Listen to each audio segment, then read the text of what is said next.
If you trace the code running your device back to its absolute root, you don't find a modern computer lab. You find the positional decimal system and the mathematical use of zero. Add in the earliest documented complex surgical procedures, and you are looking at the exact bedrock of the modern world. These concepts were documented, tested, and put to work millennia ago in ancient India. Human beings don't simply wake up one day and decide to calculate the diameter of the Earth or perform cataract surgery.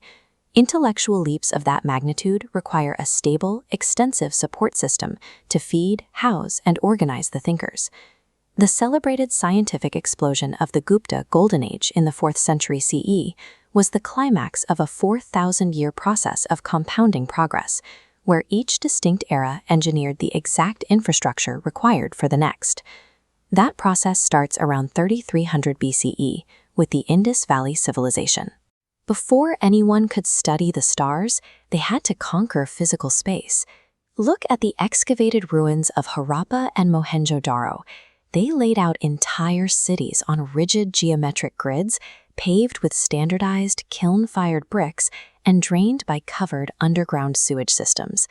This is a view of the Lothal dockyard. The Indus Valley produced enough agricultural surplus, specifically wheat and barley, to sustain long-distance maritime trade with Mesopotamia.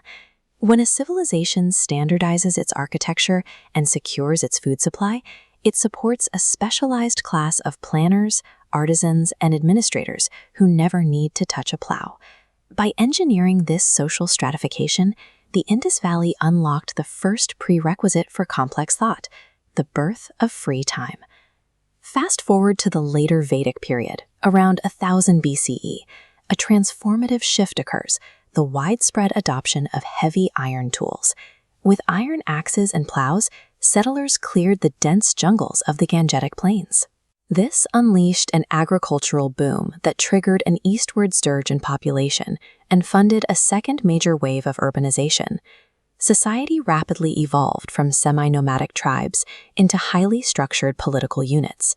By 600 BCE, the map of the subcontinent was dominated by 16 major territorial states, known as the Mahajanapadas. Cramming millions of people into bustling new commercial cities like Varanasi and Taxila generated intense intellectual friction. New heterodox movements, most notably Jainism and Buddhism, began openly challenging the old Vedic hierarchies and hereditary status systems. The Mahajanapadas built the societal infrastructure. They proved that once physical survival is guaranteed by the state, humans immediately start questioning their place in the universe. 16 competing states inevitably lead to conflict. It took the Mauryan Empire, founded in 322 BCE, to finally unite these warring factions into India's first pan-subcontinental powerhouse. Ruling an empire of that size required complex administration. The Mauryans developed a ruthlessly efficient, centralized bureaucracy, detailed extensively in a political manual known as the Arthashastra. The system reached its zenith under Ashoka the Great.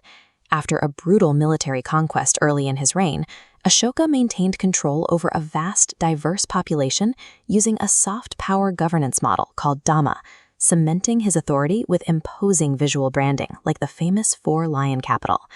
Look at this rock surface.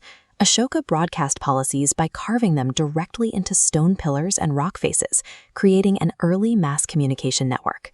To ensure the message reached his sprawling population, these edicts were inscribed in multiple scripts, including Brahmi, Kharoshthi, and Greek. This political stability paid significant dividends in the centuries that followed. Post-Mauryan kingdoms plugged directly into the Silk Road and the Indian Ocean trade network, triggering a significant influx of foreign capital, evidenced by hordes of foreign silver coins found across the region. By the 3rd century CE, the subcontinent was thoroughly connected, governed by complex bureaucratic theory, and flush with global capital. That wealth was inherited by the Gupta Empire, starting around 319 CE. Flush with state funding, represented by intricate stamped gold currency, Gupta kings became aggressive patrons of science and art.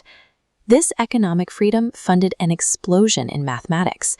The scholar Aryabhata formalized the positional decimal system and formulated the mathematical operations we use for the number 0. This diagram illustrates their astronomical leaps. Gupta-era scholars identified solar and lunar eclipses as mathematical shadows cast by planetary bodies. In medicine, texts like the Susruta Samhita meticulously documented early internal medicine and surgical procedures, including remarkably accurate cataract extractions and rhinoplasty. These scholars didn't invent these fields out of thin air. They were cashing a check written by 3,000 years of careful, methodical civilization building. Even after the Gupta Empire eventually fractured, their intellectual frameworks rippled outward into the regional states that followed between 550 and 750 CE. Look at the immense scale of the Ellora rock-cut temples in the Deccan. This is the physical proof of a society that had completely mastered structural engineering, geometry, and the logistics of coordinated labor forces. From laying out brick grids in the Indus Valley to forging iron plows in the Gangetic Plain, to standardizing administrative laws across a continent, they built the scaffolding step by step. The ultimate legacy of ancient India survives in the invisible mathematical and philosophical systems that still govern the modern human intellect today.